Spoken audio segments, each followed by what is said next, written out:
Hello and welcome to Richard's Kitchen. For today's recipe I've made some chickpea hummus.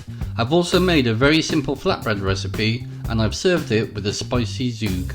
If you like this video, please subscribe to our channel, leave a comment below, hit the like button and share. A full list of ingredients is in the description below.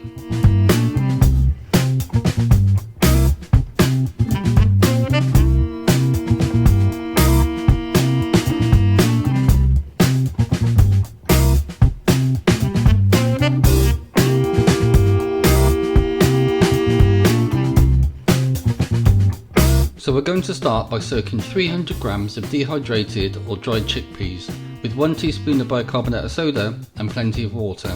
You can use canned chickpeas if you like, but I prefer to use the dehydrated variety because you get more flavour, and I'll explain this when I go to cook them. It's best to soak these overnight to ensure they are fully hydrated. Strain the chickpeas and tip into a pan. Add another teaspoon of bicarbonate of soda and add enough water until they are just covered. Season with a little bit of salt. We will be adding any leftover chickpea water back into the hummus. The more water you add at this stage, the more diluted the flavour will be. Bring the chickpeas to a simmer and remove the white foam or any of the scum. Gently simmer for between 20 and 25 minutes, continuing to skim off any of the white foam, and until the chickpeas are really soft and falling apart.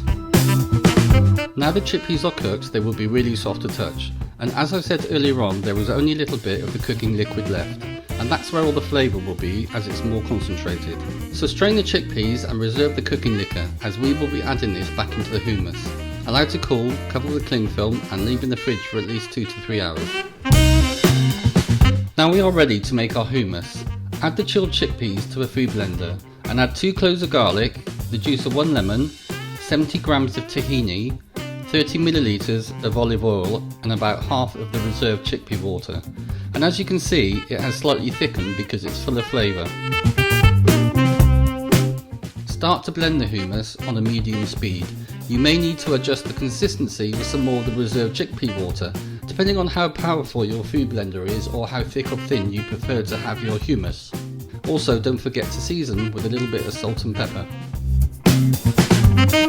When you are happy with the consistency and the seasoning is at the correct level, tip the hummus into a bowl. Cover with cling film and store in the fridge whilst we make the flatbread and the zhoug. For the flatbread, add 550 grams of self-raising flour, 3 teaspoons of baking powder and 500 grams of thick Greek yoghurt into a mixing bowl. I always prefer to use the thick yoghurt because when you handle the dough it will be less sticky. Start to work the yoghurt into the flour by using a wooden spoon or spatula until it starts coming together, and then form it into a ball with your hands. The dough will seem quite moist, so tip it onto a bench and keep bringing together any loose particles of flour. Keep kneading the dough for approximately 2 minutes until it's soft and pliable. The texture should be slightly tacky, but not so much that it sticks to your fingers. Wrap the flatbread dough in cling film and leave to rest in the fridge for at least 1 hour.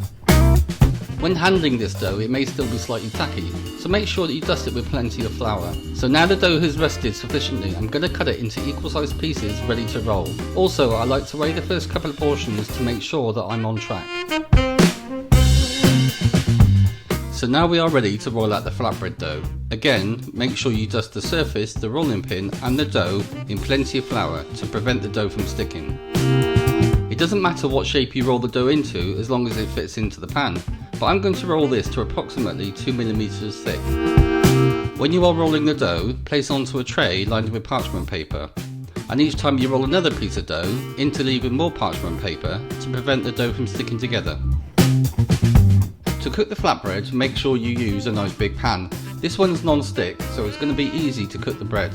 Heat the pan to a medium to high heat and let it come to temperature. Not too hot that it's smoking, but also not too cool. So it's been a few minutes now and the pan is nice and hot.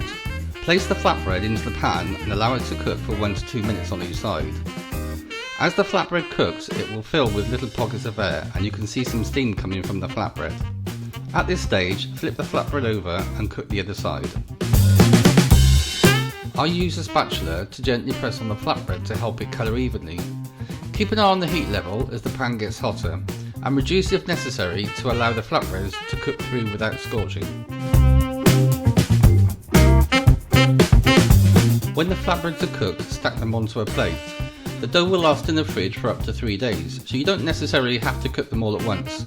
And what a great way to use up any yoghurt that's going out of date. So now we're going to make the spicy Zhoug, which is a really delicious, fiery Middle Eastern sauce. So in a food processor, I'm adding 100 grams of mixed deseeded chopped chillies, 2 cloves of garlic, 2 teaspoons of ground cumin, the juice of 2 lemons, 25 grams of picked parsley, 25 grams of picked coriander, 100 milliliters of olive oil, and seasoned with salt and pepper. Turn on your food processor and blend to your preferred consistency. I'm just allowing the herbs to incorporate into the sauce for a minute or two, and then I'm going to add another 25 grams of picked parsley and 25 grams of picked coriander. Blend for another few more minutes and transfer into a bowl. Cover with cling film, and this will keep in the fridge for up to 3 days. So now I'm ready to serve the hummus.